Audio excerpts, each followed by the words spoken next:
Devido às suas crenças, milhares de bruxas foram mortas e torturadas. Hollywood usou as bruxas, dando a elas vozes, aparências e características muito específicas. Entretanto, essas histórias de bruxas de Hollywood são falsas. As bruxas não sacrificam gatos no quintal de casa, muito menos adoram ou conversam com o diabo, isso é tudo uma mentira. Na realidade, as bruxas foram vítimas no decorrer da história. Antes de continuarmos, não deixe de se inscrever aqui no canal para você sempre receber os vídeos novos. Agora vamos continuar com as bruxas. A realidade é que para muitos, a bruxaria é um ótimo estilo de vida e um ótimo caminho espiritual.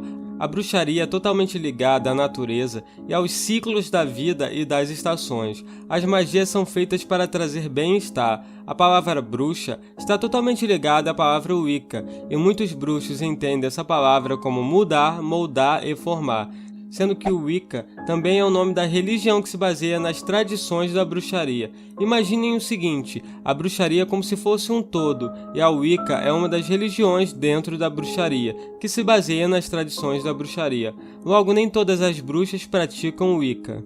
A bruxaria existe há mais de 2000 anos. Na época céltica, na Europa, as bruxas adoravam a terra e rezavam para as formas de vida da natureza. Elas eram curadoras que usavam ervas e poções. Elas eram hábeis e ao mesmo tempo temidas e reverenciadas. As pessoas achavam que o mesmo poder de cura que elas tinham também poderia ser usado para prejudicar. No início do cristianismo, na Idade Média, a bruxaria permaneceu popular e conviviam em paz com os cristãos. A igreja não perseguia, mas recomendava aos cristãos que se mantivessem afastados da bruxaria, então os efeitos eram poucos.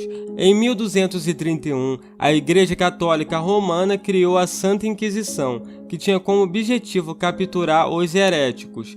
Então, ainda no século XIII, as autoridades cristãs reprovaram a bruxaria, alegando que ela era do demônio. Em 1320, o Papa João XXII expandiu a Inquisição, que passou a perseguir as bruxas. Nesse período, todo aquele que pensava diferente da igreja era herético, tanto os cientistas e estudiosos, como também as pessoas que tinham culturas religiosas diferentes do cristianismo. E todas essas pessoas eram apontadas por estarem sob influência do diabo.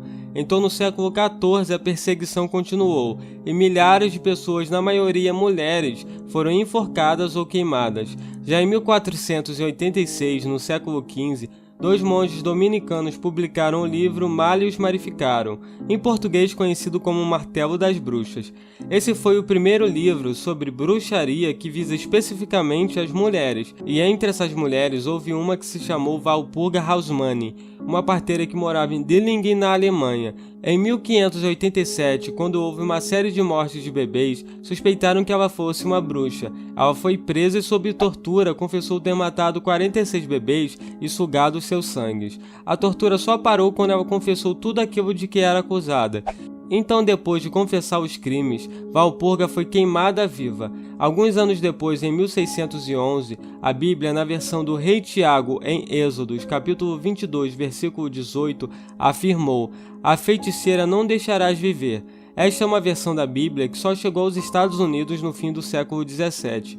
Quando os puritanos atravessaram o Atlântico, e foi aí que a cidade de Salem foi tomada pela histeria pelas bruxas. Salem era dividida em duas comunidades, a vila de Salem, perto da Bahia, e a aldeia de Salem, que ficava a alguns quilômetros da costa. A aldeia de Salem era uma comunidade mais agrária, enquanto a vila de Salem era um centro comercial. A paróquia da aldeia de Salem era comandada pelo reverendo Samuel Parris e sua mulher Elizabeth Eldridge. Eles moravam com duas filhas, um filho e uma sobrinha.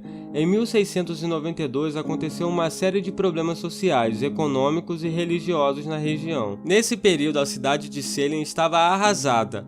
O reverendo Parris deixava sua filha Beth, de 9 anos de idade, e sua sobrinha de 11 anos com Tituba, sua escrava. Ela era uma índia trazida de Barbados pelo reverendo Parris.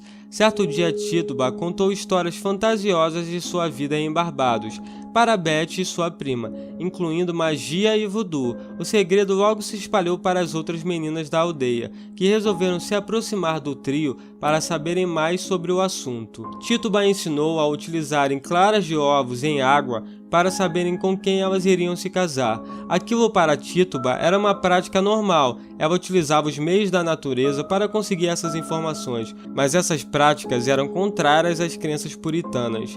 E após um tempo, Beth e sua prima começaram a agir de maneira estranha e entraram em transe. O médico da aldeia não sabia dizer um motivo físico para aquilo, e disse que o problema era espiritual e que aquilo aconteceu por causa de um trabalho de bruxaria.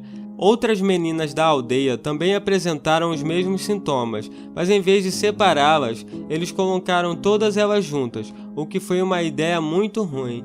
E em uma reação em cadeia, foram aparecendo mais pessoas com as mesmas características, no caso, características do problema.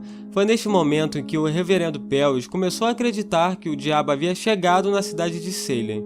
No fim, o reverendo pressionou Beth e sua prima e elas acusaram Tituba. Em 29 de fevereiro de 1692, os juízes de Salem acusaram Tituba de bruxaria.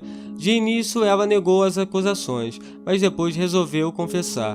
Provavelmente o reverendo Pelvis a torturou para que ela confessasse, e ela provavelmente acreditava que esse era o único caminho para evitar a forca. Nesses casos, uma das partes importantes da confissão era de acusar outras pessoas. Então Tituba apontou outras duas mulheres da aldeia, Sarah Good e Sarah Osborne. A ideia de mais bruxas na cidade causou medo em todos. Alguns homens também foram acusados, mas a maioria absoluta eram mulheres. Muitas mulheres nessa época temiam as batidas nas portas, pois as acusadas eram tiradas de força das suas casas e levadas para serem julgadas. Os juízes perguntavam: "Você assinou um pacto com o diabo? Foi ao bosque para ser batizada?" Os juízes deveriam encontrar provas que identificassem uma bruxa. Também tinham parteiras que examinavam os corpos. As mulheres ficavam nuas e isso era humilhante. O interessante é que em alguns casos eles encontravam a tal marca do demônio. A primeira mulher que foi levada a julgamento em Salem foi Bridget Bishop. Muitas provas foram colocadas contra ela. Estas provas hoje em dia seriam motivos de piada, como por exemplo, houve depoimentos de homens que diziam que ela aparecia para eles em sonhos ou visões, e esses depoimentos com base em sonhos e visões eram chamados de provas espectrais. Então Bridget foi considerada culpada e foi executada em 10 de junho de 1692 por enforcamento. Um tempo depois, o governador Phips ficou muito famoso por dizer: "Vou interromper os julgamentos até sabermos quais são os critérios para termos certezas de quem é de fato bruxa e quem não é." E nesse momento, 14 mulheres e 5 homens já haviam morrido na forca. Um outro homem havia sido espremido até a morte com pedras pesadas, e também 5 pessoas morreram na prisão antes do julgamento. Então logo depois, Tituba foi solta e vendida para outra família. Alguns anos depois, em janeiro de 1698, mais de 12 pessoas confessaram depoimentos falsos, o que mostrou a grande vergonha que eram os julgamentos de Salem, e ajudou a impedir outros julgamentos e pessoas de serem executadas.